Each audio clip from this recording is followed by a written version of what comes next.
Welcome to our channel. This is doctor Mahesh. ఈరోజు మనం ఈ వీడియోలో మమ్స్ గవద బిళ్ళల గురించి తెలుసుకుందాం.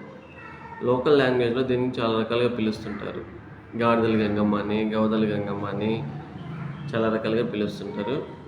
ఇది 5 to 14 years ఏజ్ ఉండే పిల్లలకి వింటర్ ఎండింగ్ సీజన్లో వైరస్ ఇన్ఫెక్షన్ వల్ల మన నోట్లో సెలేవాను ఉత్పత్తి చేసే గ్లాండ్స్ యొక్క ఇన్ఫెక్షన్.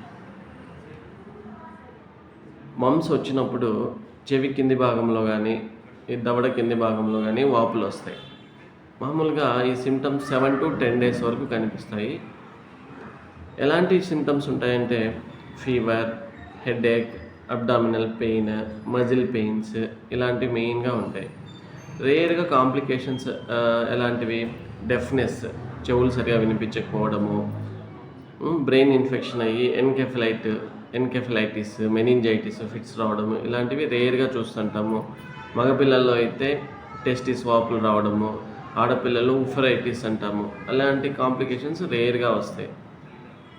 దీనికి స్పెసిఫిక్ ట్రీట్మెంట్ అంటూ ఏం లేదు. మనం ఆల్రెడీ 9 months ఆఫ్ ఏజ్లో దీనికి ఎంఆర్ వ్యాక్సిన్ అని వేయించుంటాము, ప్రివెంటివ్ మెజర్స్ తీసుకుని ఉంటాము. సో ఇప్పుడు స్పెసిఫిక్గా దీనికి మమ్స్ కంటూ ట్రీట్మెంట్ అనేది ఏం లేదు. Just supportive treatment only. Fever, వాపు తగ్గడానికి సపోర్టివ్గా ట్రీట్మెంట్ ఇచ్చుకుంటాము.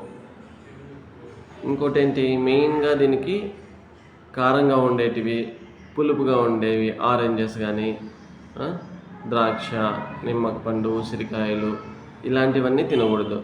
అవి కారము ఇలా పులుపు తింటే ఏమవుతుంది, ఈ సెలైవరీ గ్లాండ్స్ అనేవి ఇంకా ఎక్కువ వర్క్ అయ్యి ఇంకా సెలైవాని ఎక్కువ ప్రొడ్యూస్ చేసి ఇంకా వాపు అనేది ఎక్కువ అవుతుంది, పెయిన్ అనేది ఎక్కువ అవుతుంది.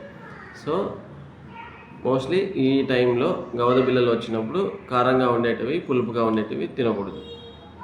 అండ్ యూజువల్గా 7 to 10 daysలో దాని అంతకదే రిజాల్వ్ అయిపోతుంది. ఎక్కువ భయపడాల్సిన అవసరం లేదు.